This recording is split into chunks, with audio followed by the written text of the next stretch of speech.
What is going on, everybody? Welcome back. MTG here with another episode. If you're new to the channel, hi there.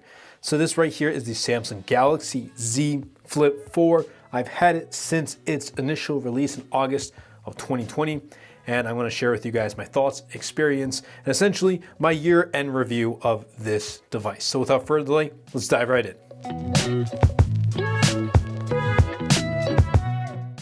I always begin these types of videos with design. Design on the Z Flip 4 is a more modified, refined version of the Z Flip 3, and I honestly love it. So it has a matte finish, finally. There we go. It has a matte finish, so it doesn't attract fingerprints. Obviously on the screen right here, the 2-inch screen right here, it does, and the side railings it does, and obviously the display it will.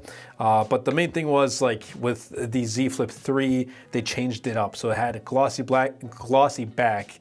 Let's try to say that 5 times fast. Glossy back. It had a glossy back on the Z Flip 3, but Flip 4, it has a matte finish. I absolutely love it, and I like this really light turquoise, I guess you can call it, light blue color. Anyway, the reason why I absolutely love the Z Flip 4 is the design of this. It's more squared off, but it folds. It folds. Just look how that folds. A lot of concerns with the crease right here. You get used to it, but it's very durable. Again, I've had this for nearly 4 months now, and I've had no issues whatsoever. In fact, Samsung refined the Z series, both the Flip and the Fold, so much that I can finally recommend a Z Flip 4 to the average consumer. Even though it is a foldable, I can recommend it because it's durable. Especially in my case, I've used the Z Flip 3 for a whole year, and the Flip 4 have had no issues whatsoever. But imagine this Flip 4, and then imagine a device like a normal slab of glass, like the OnePlus 10 Pro, for example, is just sitting right there. But imagine carrying both of these. Which one is easier to carry? Obviously, for me, it's the Flip 4, and that's what I love. It's just so easy to carry. The form factor. When you're done with a phone call, just close it. There you go. And you're all set. When you want to use the phone, you just open it up and use it like a normal phone. And in fact, when I fold it, it gives me less of the urge to want to use the phone. Most times I take out my phone to check what time it is, for example, and then I end up doing something afterwards. I end up going on social media or watching YouTube videos. But with this, I just click on the power button, which acts as a fingerprint sensor. I see the time, maybe see a couple notifications, and I'm all set to go. Like, doesn't give me the urge to be like, let me open this up and continue playing with it. I'll just put it aside, but okay, I know the time, and I'm all set to go. But overall, with this design, it's just refined. It folds, the form factor, very portable. That's what I love about the Z Flip 4. Now, my thoughts about Z Flip 5, or what I'm looking forward to, is having it a full fold. So instead of having just this little opening right here, just having a full fold. Maybe we might see it, maybe we won't, I don't know, but that's just the only thing I can nitpick about. Otherwise, maybe give us a entire matte finish from front to back to sides, just a matte finish. I just don't like these glossy sides. It might give off a more premium feel and look, but for me, I just prefer the matte finish. So that's just some quirks that I have about the Flip 4, but otherwise, absolutely love the design. All right, so moving on to the software and the performance. So as you can tell, this is running Android 13. I mean, if you can tell from the lock screen, it's running One UI 5.0, which is Android 13. And I absolutely love Samsung's One UI. They've refined it so much, and I remember the days back when Samsung had TouchWiz, it was just too much. And Samsung has been doing a really good job in the software department. Now it's like any other Samsung phone. This runs Android 13. I actually was running the beta way back when I got it a couple months before, and now I'm running the official build.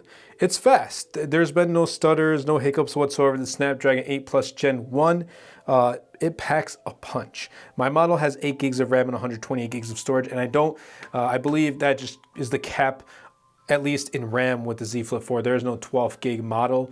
There are higher storage models, but at least for RAM, it's capped at 8 gigs, which is perfectly fine. But I love what Samsung's doing in the software department. They are doing such a good job by pushing it out as quick as possible. Their mid-range devices, their lower-end devices are starting to receive Android 13, where we have some flagships out on the market that still don't run Android 13. They're still running Android 12. I mean, Samsung, keep it up. Maybe even next year they might push it even further and push out software updates even quicker. But also the fact, not just how fast it is, but the fact that the Z Flip 4 supports 4 years of Android updates. So we just got Android 13, so that's 1 year. We still have 3 more years. So essentially you can be running Android 14, 15, and Android 16 on the Galaxy Z Flip 4. And that's actually a good long-term thing for me. I get to try out Android 16 on devices like 3-4-year-old devices like the Samsung Z Flip 4. But when I'm watching YouTube videos, when I'm playing games like Call of Duty Mobile, which is my favorite mobile game, I've tried other games. I play Pokemon Go here and there, but for me, Call of Duty, just getting a quick game in between 5-minute breaks and whatnot, it is a breeze. No hiccups, no stutters whatsoever. Absolutely love the performance. It hasn't let me down. Even when I need to open like a bunch of different applications like texting and then quickly go to YouTube, quickly go check something on Google Chrome, has had no hiccups. So Samsung, you're doing great in this department, software and performance. Keep it up. Okay, so for longtime subscribers, you know that I don't really use my camera on my smartphone too often. Like, it's not the major thing that I look for in a smartphone. But with Z Flip 4, at least from the Flip 3, what I wanted to see in this was a better camera. And we did get that. We still have 2 camera lenses, a wide and an ultra wide. Just the overall quality is much, much better than its predecessor. So, like I said, it's not really like I'm taking this and using this as my primary camera. I have an actual camera that I can use. But the good thing is that whenever I do need to use the Flip 4, let's say I'm going to take a picture of something, quickly send it to a friend of mine, I can rely on the photo or in that certain scenario, video that I'm going to take and send it. It gets the job done. Now, like I said, there is also an improvement from last year. Like, it has good quality, don't get me wrong. It has good quality. And if you're picking up the Samsung Z Flip 4, this is your main camera, you're not gonna go wrong. Like, it's not going to let you down. You just can't look for the extra features that you're going to be getting in something like the Galaxy S22 Ultra, or if you're watching this in 2023, the Samsung Galaxy S23 Ultra, or maybe you're looking for a competitor like the iPhone 14 Pro or Pixel 7 Pro. You're not going to be getting that much of a quality, and I hope that's something Samsung kind of focuses more on in their flagship foldables in 2023, and that is to putting better cameras. I feel like they want to make this the mainstream as of right now. So if they want to push out more foldables, I believe they should put more of a better camera quality that is on par with flagships like its competitors. Maybe it might hurt sales of the S series, like the S23 that's going to be coming out in a couple months. I don't know. That's just my opinion. Maybe put in better cameras that do compete. But otherwise, as you saw on screen earlier, it gets the job done. Like, it's good. It's not great. It's not my top camera choice in a smartphone in 2022, but it definitely has an improvement over last year. Moving on to battery life. So, the one big downside of the Galaxy Z Flip 3 was the battery, right? You're getting a great device. You're getting a really nice foldable here with the Z Flip 3, at least from last year, but it was the battery life that really hurt that phone. So Samsung made an improvement and they brought a 3700 milliamp hour battery with the Z Flip 4, and there is an increase. It's 3700 in 2022, heading into 23, a huge number, not so much anymore, but there is an improvement. So the best improvement with this phone is the 17% increase of the battery life when you compare it to the Z Flip 3. I'm getting about 5 hours, really pushing in 5 hours of screen on time. I've seen better with just under 10% battery life. My day starts at around 7 a.m. most days. Sometimes it might start earlier or later, give or take of what's going on that day or that week. But pushing it to pretty much 8, 9 p.m. When I could finally put down my phone and be like, okay, I don't need to use it. I can put it in charge. It was about 5 hours of screen on time. Now it does have decent charging, but it's obviously not like 65 or 80 watt charging. And I hope Samsung pushes that not just for their foldables, like much faster charging, but also for their flagships as well. I mean, just in general, push out faster charging, both foldables, flagships, whatever it is. Because when you use a device that has really fast charging and you come to a device that doesn't, you do really miss it. Now it does have wireless charging, so that's a huge plus. So sometimes I just place it like here, I just fold it, place on the wireless charger, and I'm all set to go. Like I can put it on during the night, wake up in the morning, 100%, pick it up, and I'm out of the house. So yes, improvement battery life, but you still gotta be cautious. Let me put it that way. I can't finish without talking about price. Now, I said this last year with the Z Flip 3, and I'm gonna continue to say this year with the Flip 4. And if you're watching this in 2023, I'll probably end up saying it with the Z Flip 5. But this Flip series, I think, is the first mainstream foldable lineup that I can actually recommend to a consumer. Why? Because you're getting the normal phone experience with just the aspect of folding it and it becoming portable. Like you're getting overall great software and performance. You're getting a camera that's going to take care of your photos and your videos. Not the greatest, but it's not the worst either. You're getting decent battery life. If you're a heavy user like me, then you're going to struggle. But that's going to bring me into prices. The Fold series with the Samsung Z Flip or Z Fold 4 is much more expensive, $1,800. This release price, $999, does sound expensive, and it is. However, you can definitely find this on sale very frequently. I'll be leaving links in the description down below if you do want to take a look. I picked mine up with a trade-in when this first was released, and I was able to get a really good deal at $100 plus tax, this and that, so $120, really good deal. 8 gigs of RAM, 128 gigs of storage. That's the base model, $999. You can find out, I've seen it for $750 before, brand new.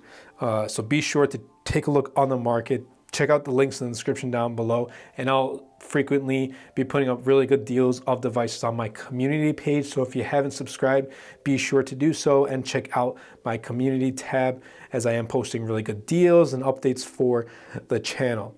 But if prices are really big concern and you're looking for a foldable, this is going to be the main one. And taking around, like if you're living in the US, there really is another big competitor to Samsung. I don't really see any other foldables in the US that are being used, like other devices outside of Samsung that are being used. I have not seen an Apple device in the US, at least some may have imported it, whatnot, whatever it is. I have not personally seen any. I've only seen Samsung Flips and Folds, and I've seen a lot of Z Fold 4s and Flip 4s the past couple months. They have becoming more and more common. Same thing as with Tesla Model 3s and Model Ys. Anyway, pricing is great. Samsung, keep this pricing for the Z Flip series. When the Flip 5 comes out, I hope it's at $999 starting price. It has dropped from its initial release of the Z Flip from like $1,400 down to $1,211, $1,200, whatever it is, to $999. So Samsung, keep it at this price. As it becomes more mainstream, I think they might release mid-range foldables. You never know, but at this price, Samsung, just keep it at this price. Okay, so final thoughts of the Z Flip 4. Has some really good refinements over last year, and I love it.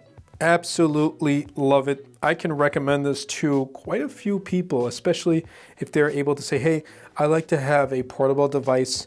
I don't use my phone often, so battery life obviously isn't going to take a huge hit. And I also want something stylish. Man, this Z Flip 4 is the way to go. Like you can't go wrong with this. I just love this design, especially for me. I was sold on design. Software and the performance, those are add-ons, at least for me, with the Flip 4. Other phones, those are different. That's for a different video and different story. But in this case, design is kind of what sold me. But I would recommend this because it's mainly matured in every aspect compared to its original. Samsung, you're doing a great job in the foldable market. Just if you ever do come across this video, keep it up. Keep up everything good you have going on right now. Keep it up with the software and performance. Keep it up with the pricing, at least on the Z Flip 4. Keep it up with the build quality. And just keep doing great things. That's been it for me. I hope you guys did enjoy. If you did, be sure to smash the like button, comment down below, and best of all, share this video because it really does help out the channel a lot and will help push my content out to more people. It's been it for me. Catch you guys in the next episode.